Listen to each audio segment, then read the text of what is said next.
You wanted the best. You've got the best podcast. The hottest podcast in the world.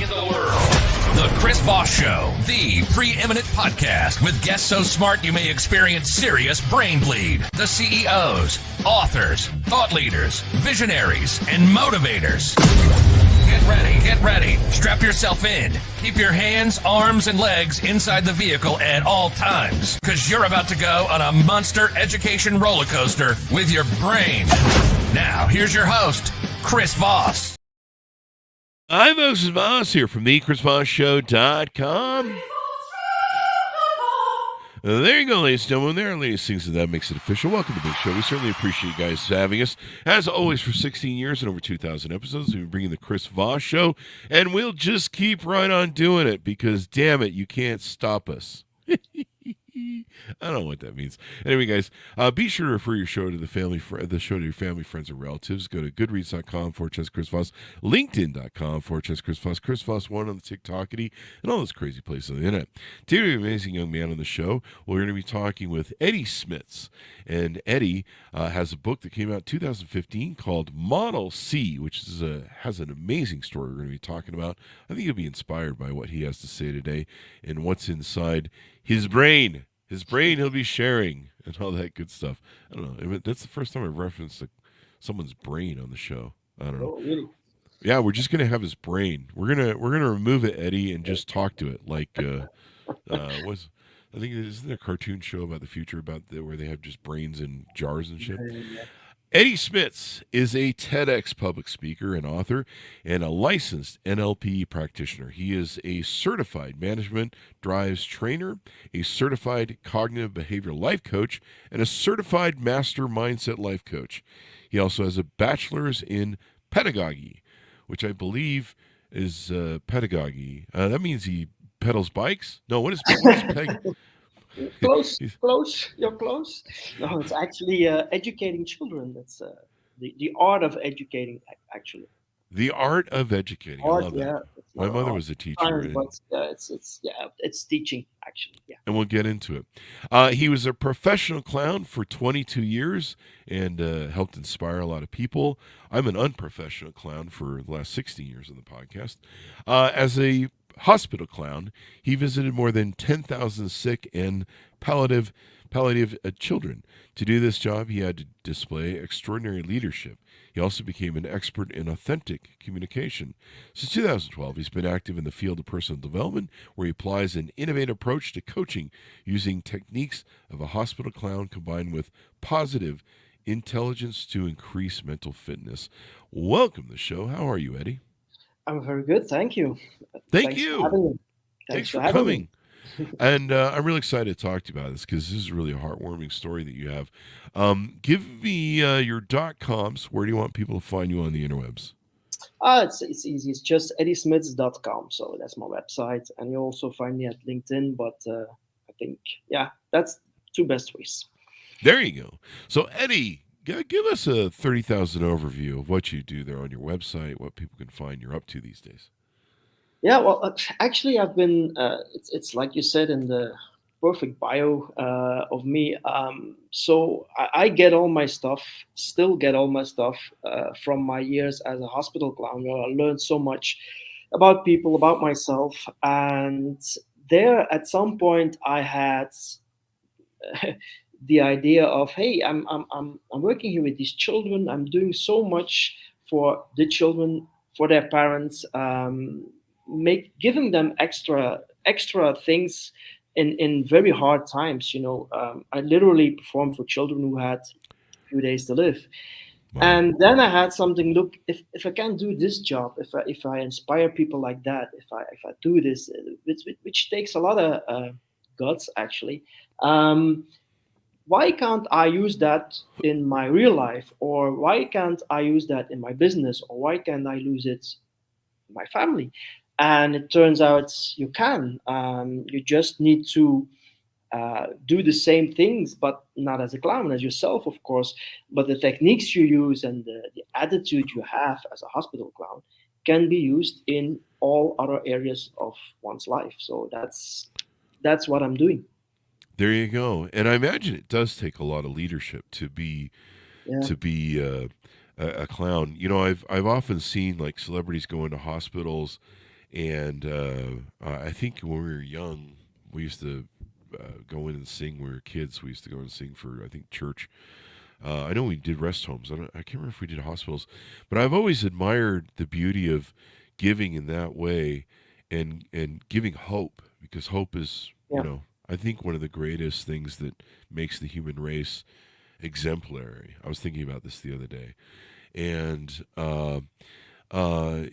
but I I'm not sure I have the character and the wherewithal to do it inside of myself, to endure that sort of witnessing that sort of loss every day. I've Yeah. thought about doing that in dog shelters and stuff like that. Yeah. Um, how are you able to do that, maintain that, and you know Yeah. and in the face of what is loss, Mhm. smiling at a child, trying to make a child laugh, and be happy knowing they only have 2 days to live. Yeah, it's a very good question actually, and I'm not going too deep in it, but it's actually the clown figure, the clown mentality that helps you. For a clown, it's all play. It's all we all look at things in a kind of different way, in a way that's an honest way, that's a truthful way. And even in the darkest day of children and families, as a clown, you accept, okay, this child is going to die. That's You accept it like it is. While as an adult, and especially as a parent, you don't accept that, right? Yeah. But the fact that we accept it as a clown puts us in a position that we can move on. We can just look at it as it's a little bit unfair to say that, but we have it easier to look at a child who is sick, who is going to die, because in the clown's mind, it's not so bad. A clown finds another perspective in even dying, which is of course the worst case. Mhm. But a clown finds another perspective, and that's one of the things that when I work with people, I try to see things in another perspective. When somebody goes broke, right? That's also very bad. But as a coach, I try to see it in another perspective, and that's exactly the thing that a clown does in the hospital. And for an outsider, it seems very hard. How can you, in heaven's name, see that in another perspective? But as a clown, you do, and it helps because it helps the child, it helps the family, it helps everybody Hmm. to see it in another way and to cope with it much better. So that's the job, and that's why a clown gets away with it in that kind of way.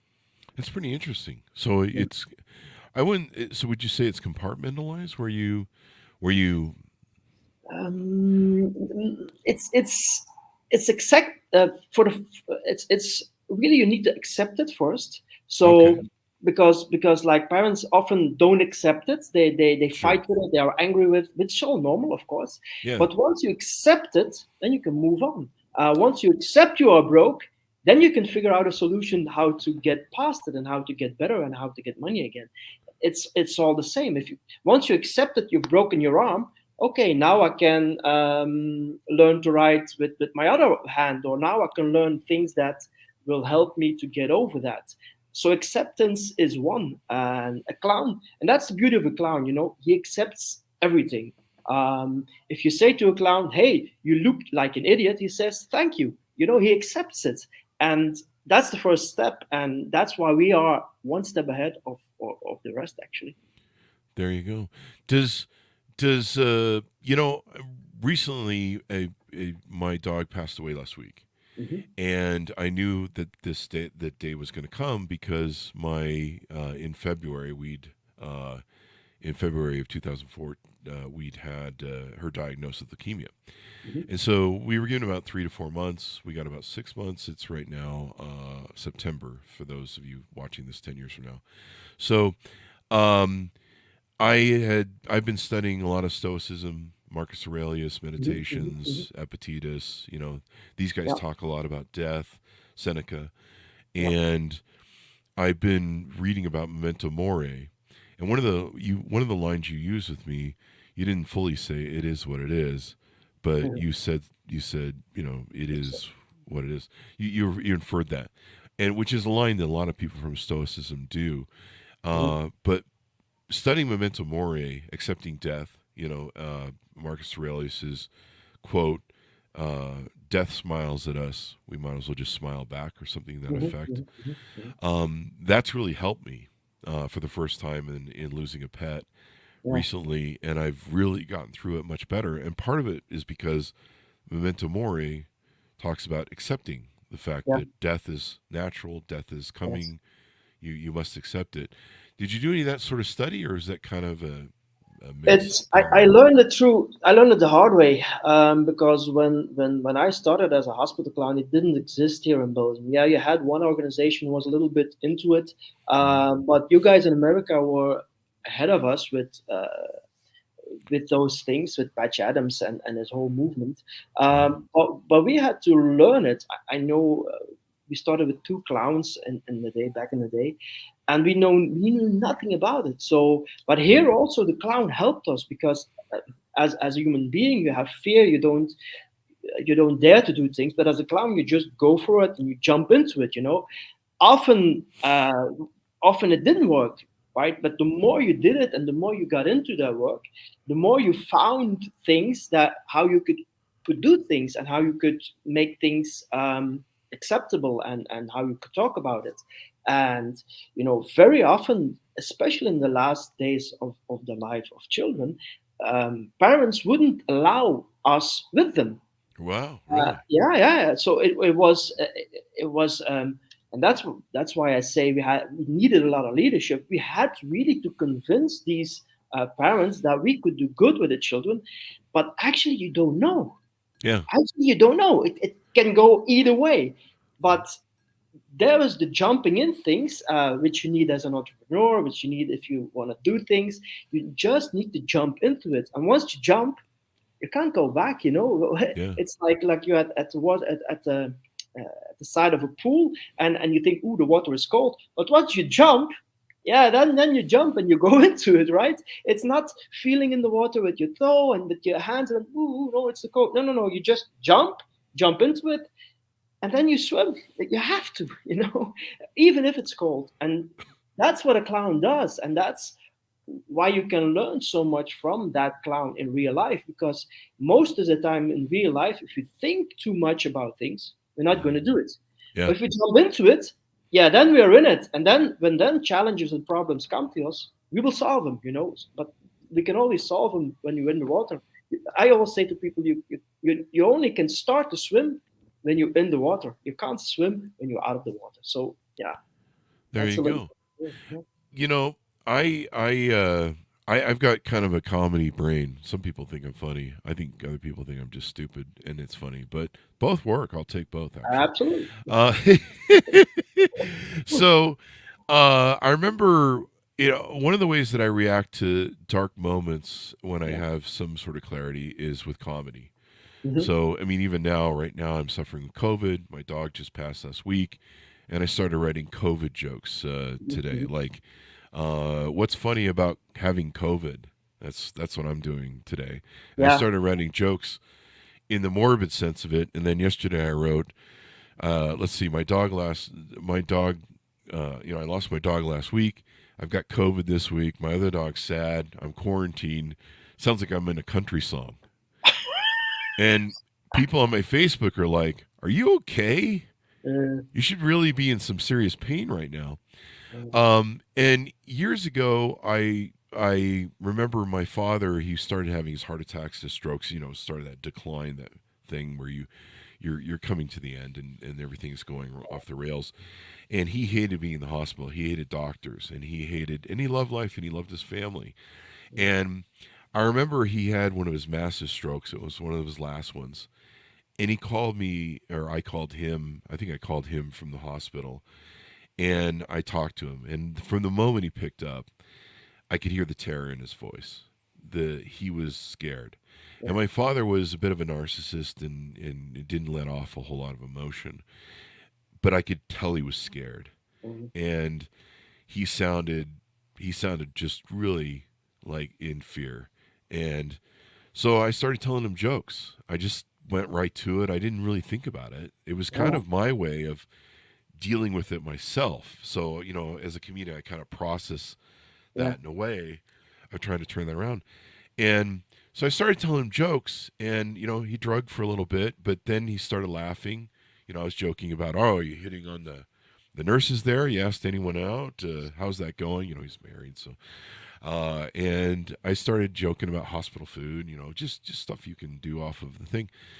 And pretty soon I had him laughing, of and so course. he went from scared, fearful, just afraid of the end, which is probably inevitable at that point, to laughing. And so, somewhere in the midst of it, I've always pondered that moment in using comedy to give hope, using Mhm. comedy to give levity to, is levity the right word? To give levity to life. And even though it's fragile at that moment, to be able to laugh at it. Yeah. So, what are your thoughts on that? And then, what are the things you're usually trying to achieve when you're working with a child? Are you trying to entertain, give hope, laughter, maybe Yeah. all of the above? I think you have a very valid point there. Whatever happens to you or the world or whatever, the moment people start telling jokes about it, that's the moment they start to heal. You know, Oh, even like when 9/11 happened, which was disaster in every way, but you have to cope with it. You have to accept. You have to come over it. And at some moment, people started to tell jokes about it. And that's the point where they are healing and where they are oh, looking forward. They're not looking backwards anymore. mm, And so humor is something that can really help with that. At the other hand, it's always difficult to use humor. I always say humor is like a scalpel. The things that surgeons use. You can save a life with it with a scalpel, but you can also kill somebody with it. It's just the way you use it, and that's the thing you have to figure out as a hospital clown. That was the thing we had to figure out. Okay, what kind of humor works? How do we use that humor? mm, Because when you use it wrong, it has the opposite effect, of course. That's, for example, when you tell a joke too soon after something bad happens. oh, When it's too soon, it's too soon. yeah, But then again, so I always say to people, if you don't spit it out, if you don't do it, if you don't throw yourself in it, you mm, won't know.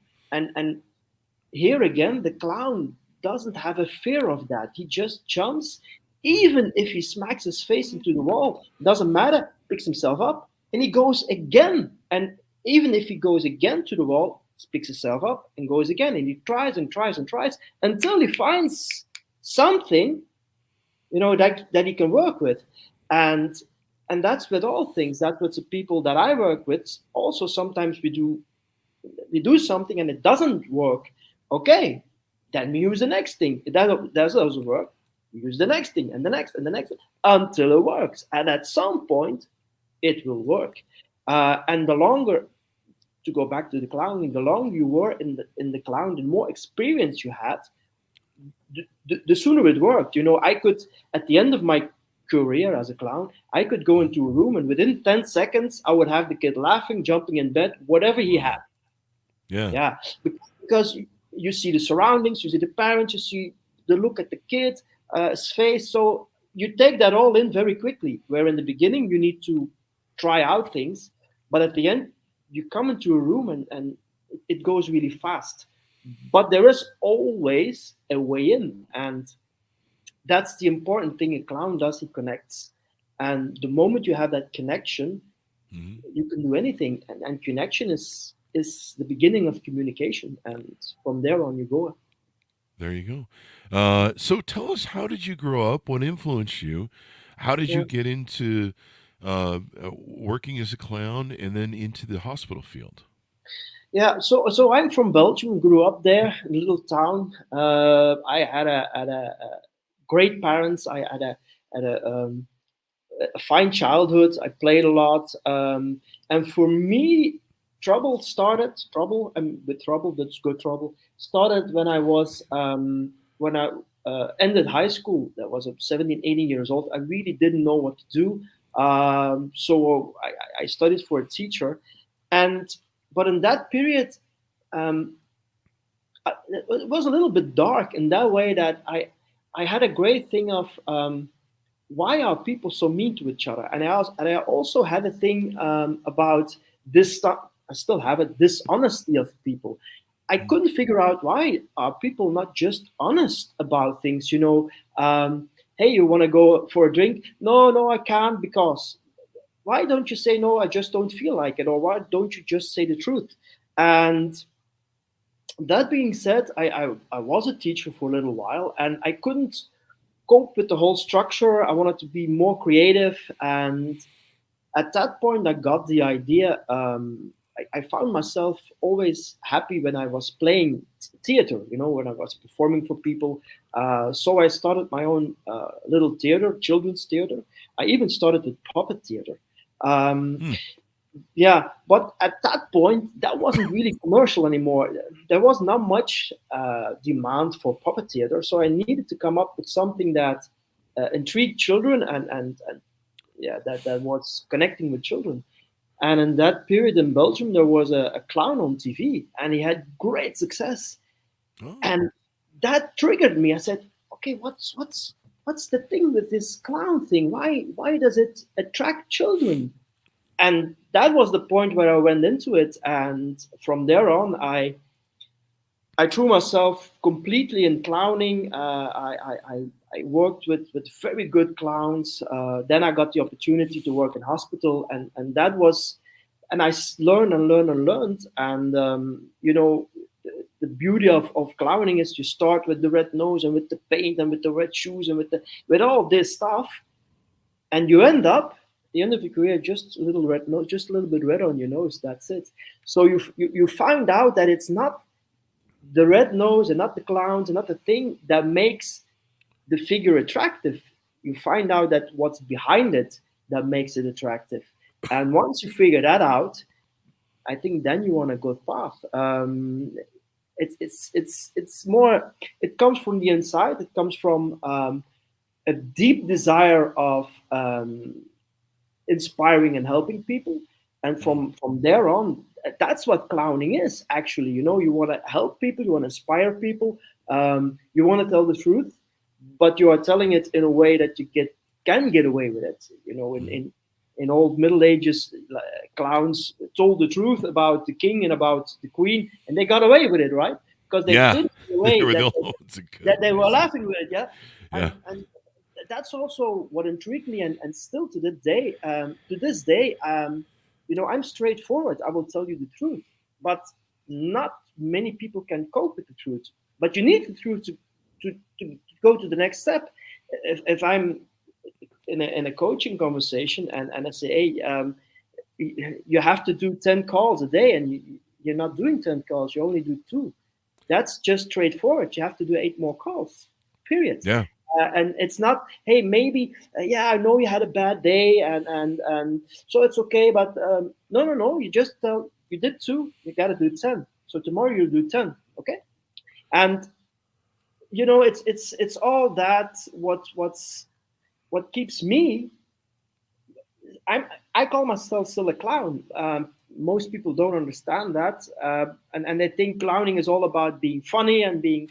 No. There's a much deeper underlying thing there, and that's what I try to explain in my coaching. That's what I try to explain on stages when I perform, not perform, when I speak for people, and but it takes a little explaining because yeah, nobody really understands what a clown does. And a lot of people like yourself, one of the questions is, how can you do it with palliative children? How can you? That's because it's underlying. It's not that, no, I want to make the skit laugh. No, no, no. It's much more, much deeper, much profounder. And 99% of my job is trying to explain that to people and then giving them these things so that they can use it in their own life. And yeah, that's my calling. That's what I love to do. There you go. So we talked about how this transcends into leadership, Yeah. and there was something else we discussed on your website here that we were talking about Communication. authentic communication. Yeah. And tell us how this translates into that, and how people can, if they coach with you, they can utilize the skills that you learned through Yeah. being a hospital clown Yeah. to the boardroom Yeah. or Yeah. In leadership, life. it's there's one golden rule in clowning, in hospital clowning. I mean that is, and that is, it's not about you. It's about the kid that's there, and you have to follow his lead. In the beginning, you make the mistake. The clown, you come in and you want to entertain with balloons or magic or whatever you have, but the more you clown, the more you follow his or her lead and see what the child needs, right? Uh, does she even like balloons? Maybe she's scared, or he's scared of balloons, etc., etc. Now, as a leader, you must do the same. I mean, you can't just push your thing to the people you are leading, because you don't know if they are going to accept it or what I do with it. So you have to know the people first, and then you figure out, okay, how can I help them to achieve what I want to achieve, or what I want them to be or to do. So here it's exactly the same. You're not. You have to remove your ego, and you have to say, okay, how can I help these people? Not how can I obligate them to do this and this and this and this. That's a totally different view. And a lot of leaders don't really listen to the people they lead. Mm-hmm. And the moment they start to listen, that's the moment they should know how to lead. So it's exactly the same as clowning. So that's a very, very, very important thing. You have to put in your mind, okay, as a leader, it's not about me. It's about the people I lead. It's about my company. It's about my brand. It's about all these other things, but not about me. Once you have that out of the way, then you are leading. Yeah. I mean, it's service to others, right? When it comes down It's to it. service to others, yeah. And the second thing I always do with people is, and that's actually the, let's say, the adult side of clowning, is the no nonsense, the common, please use your common sense. Um, if people come up to you and say, hey, I'm going to let you earn 50K a month, and we're going to do that in 3 months, then common sense has to kick in, right? And that's actually also what a clown does. He starts laughing with it, and he says, no, I don't want to. No, we can't. No, it's not 50K we want in 3 months. We will do 200K. No, we will do 1,000,000K, right? So of course he laughs with it, but as in real life, please use your common sense, and people don't use that enough. And everybody has it. That's the thing. Well, a Everybody has variation of it. Let's put it that way. They don't have a variation of people. it. I met people that don't have a full deck of common sense. Yeah, I know, but still, Yeah, you right. have it somewhere. You have it. Everybody has it, but not everybody uses it. There you go. That's the thing. Everybody has it. They're just not using it. I like that. That makes complete sense. I love these ideas for inspiring people. Is that my phone? No. Oh, sorry. Oh, sorry. There you go. Well, My they wanted to get on the show. That's what. yeah, they're yeah. up to. Yeah, Let they're just me trying to- close it. Hey, he's on the show. Let's get on. It's not a call-in show, folks. That's true. My computer, what are I some? put my phone off, but apparently my computer still does this thing. So yeah, sorry. There you go. So let's talk about the services that you have on your website that you help people with your training and experience. You work with over 10,000 kids. That's just amazing and inspiring, and such a beautiful story. Tell us about the coaching and stuff that you, whatever you offer on your website, so that people can take advantage of it. So at first, when I started as a coach, I had a lot of programs. You can do this program, you can this, and I let it all loose. I because there I made the mistake that I should have known by doing the clown work, is you have to look at the one who is in front of you, right? You have to have a conversation with him or her, and then you decide one are we going to work together? Because there has to be a match somewhere. There has to be a click, right? And if there's a click, then you see the person, you talk to them, okay, and you ask, okay, what's your goal? What do you want to, where you going to go to? Because that's what the word coaching literally means, right? It comes from the English word coach, where this coach, this carriage, brought you from A to B. So that's also what a coach needs to do. It has to help to bring you from A to B. And mostly he does that by just holding a mirror in front of you. There's forgive me, I don't know who is from, but there's a coach who says the lamppost technique. So what's the lamppost technique? It's just going stand in front of a lamppost and telling out loud what your problems are and how you think about things. You have to verbally say it. So that's what I do now with people. I have a conversation. I'm looking at, okay, where you want to go. You're at point A now. Establish that where you are. It's also very important because a lot of people don't know where they are. And if you don't know where you are, then you can't go. If you don't know you're at place A, you can't go to place B. It's like with a GPS system, right? You have to know your location before you can go to the location you want. So that's important. Yeah, that's important. I established them with them. Yeah. And from there on, we go. We decide, okay, we want to work together or not. When we want to work together, we have a conversation every week. And every week, I give feedback on what they did and how they did it. And from there on, we go and we go and we go and we go further. And with all due respect, I think that's the only way to coach people. If you have a program, that's all well, but you have to be able to deviate from the program because when your coachee doesn't need some things, you gotta put it away. If you're trying something with a child in hospital, like a balloon, and the child doesn't like the balloon, okay, you have to put the balloons away and try something else. So sometimes you got to get good at finding what entertains and how you can serve them the best. And I do exactly the same with my coaches. I find out how can I serve them best. And sometimes it's just listening to them for 1 hour without saying one word. That's sometimes the best you can help people. They want to talk. They want to. That's a lamppost technique, right? So they talk but there's a big difference when you are figuring out things in your head, and then when you speak them out loud. It's a world of difference. When you speak them out loud, you really are confronting yourself with yourself, and you already are telling the solution to yourself, right? But when you keep doing things in your head and thinking about things, it doesn't work like that. So sometimes I really mean that. Sometimes I don't say a word, and at the end of the conversation, hey, that was they say themselves. They say, hey, that was helpful. That was helpful. That was insightful. And I go, okay, see you next week. See you next week. Yeah, but they needed that at that point, and as a coach, I feel okay. They just need to express themselves, to talk about things that they are busy at that time. So and that's what I do then.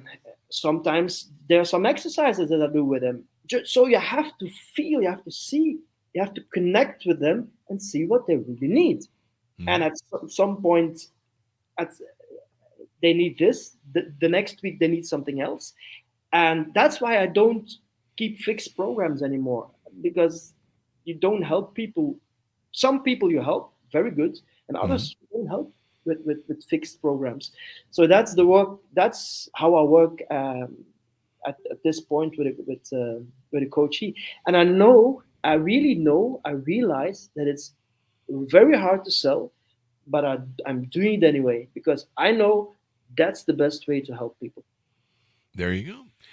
Well, this is pretty amazing. I love your inspiring story, how you've helped people do things, et cetera, et cetera. How can people onboard with you? How do they reach out to you and get involved with you and see if you're a fit?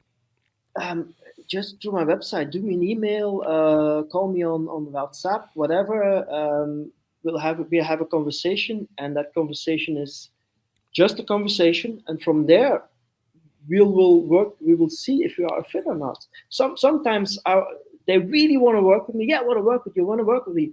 I say, okay, we have a conversation. And after that conversation, then I have to be honest, and I have to tell them, okay, I don't think I can help you. Or in the baddest case, I I, I, I won't help you. I can't. It's not that I can't, but we do not click. I have no click with you. That's something I couldn't do in a hospital. Some children were, yeah, were very nice to work with. Others were, let's say it like it is, spoiled brats, right? But even with the spoiled brats, we did our thing, and at the end, we still accomplished something. Mhm. But as a coach, um, I, I can say to the spoiled brats, I'm sorry, I'm going home. Well, there you go. So as we go out, give people your final pitch out and your .com so people can find you on the interweb. Yeah. Just pitch people on. Oh, sorry. Yeah, it's just eddysmits.com. That's my website. Connect with me on LinkedIn. Please say something to me. Just don't do a connect. Don't do only a connection request. Please start a conversation. Even if you think no, I don't want to coach. I don't want him. I don't have an event where he can speak. That doesn't matter. Just connect. I love to connect with people. I love to have a conversation, even if it's very short. I have like I think 5,000 people on my LinkedIn, which is not so much. But from these 5,000, I still need to talk with 4,000 people. So please talk to me. There you go. So pretty amazing stuff you got going on here. Give us. Did we get a .com from you as we're going out? I'm a little faded with COVID here. It's just eddysmith.com. There you go. There you go. Well, Eddy, it's been wonderful to have you on. An honor. I mean, I'm so glad that you gave smiles and hope to people. This life is a treasure. This, I believe, as an atheist, I don't mean to push my things on people, so I don't know why I said that, but I believe that what goes on between birth and death is the most important thing you have, and you've won the lottery in the universe to actually get life. Because when you really study it, it's getting to be alive is one of the hardest things, and against the odds of just about everything in the universe that can happen to you, and staying alive after that. And so giving people in their last moments of life hope, smiles, joy, is what's going to make all the difference in what they remember and what they experience. I mean, there's no reason to suffer. And not even only when they are about to die, during their whole life. Yeah, yeah. Yeah. And that that's the thing. If we could learn to serve each other and better as human beings instead of fight each other, that would probably be great. Thanks, Absolutely. Eddy, for coming on the show. Thanks, Modest, for tuning in. Go to goodreads.com/Chris Voss, LinkedIn.com/Chris Voss. Chris Voss, one of the TikTokity, the most crazy place on the internet. Be good to each other, damn it. Stay safe. We'll see you guys next time. And smile. And